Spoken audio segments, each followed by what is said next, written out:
Yeah, well, I think the first thing is it's always really interesting to look at what's happening locally rather than globally. And so, a couple of things we see. One is legacy never goes away. It was massively interesting to see in the top 3-4 attacks, MyDoom, which is what got to be nearly a decade-old attack, is still very prevalent out there.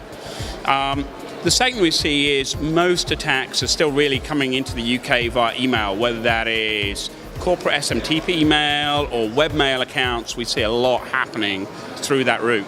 And what we're really seeing there is kind of two splits.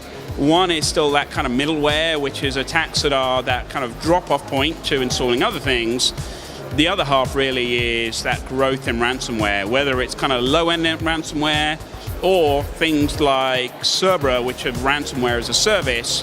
Amazing to see an attack every 3 seconds is changing itself, and anyone can go try and buy this as a service. To give you a couple of other slightly broader trends as well, we're seeing, when I think of cyber attacks, I always think two things. One is, how do I generate revenue? And the other is, how do I steal credentials?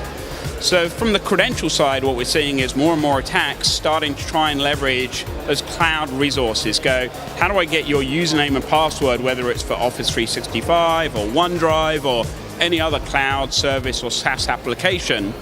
And the core value of that for them is it means now they can compromise the business, use trusted credentials without breaking through that kind of traditional perimeter of security.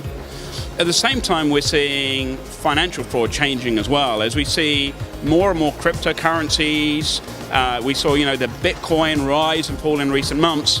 Not unsurprisingly, we're seeing the adversaries start to look at that environment and go, okay, how do I tap into what could be the future of all currency?